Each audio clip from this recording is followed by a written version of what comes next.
Once you get logged in, you should land right on what's called the launch pad. This is like a little shortcut to getting you started.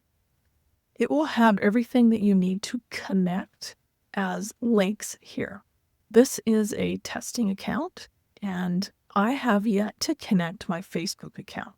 So I'm going to walk you through how to do this. The process will be the same for every single one of these. So we're just going to go ahead and hit connect. And it's telling me I've previously logged in to Lead Connect with Facebook. Would I like to continue? Yes. You will probably get a login screen here.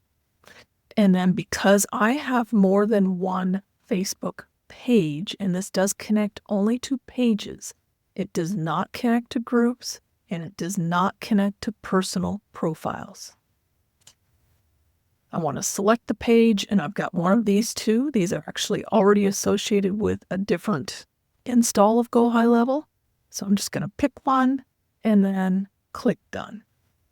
And that is how you use the Launchpad. Now, some of these things you may not use.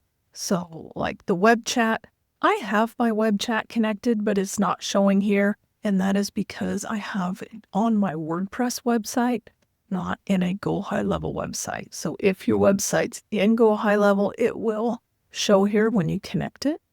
You can integrate WhatsApp, Stripe. I don't use Stripe, so that's always going to be a no-go for me. And there's just all these other options down here. So this is your Launchpad.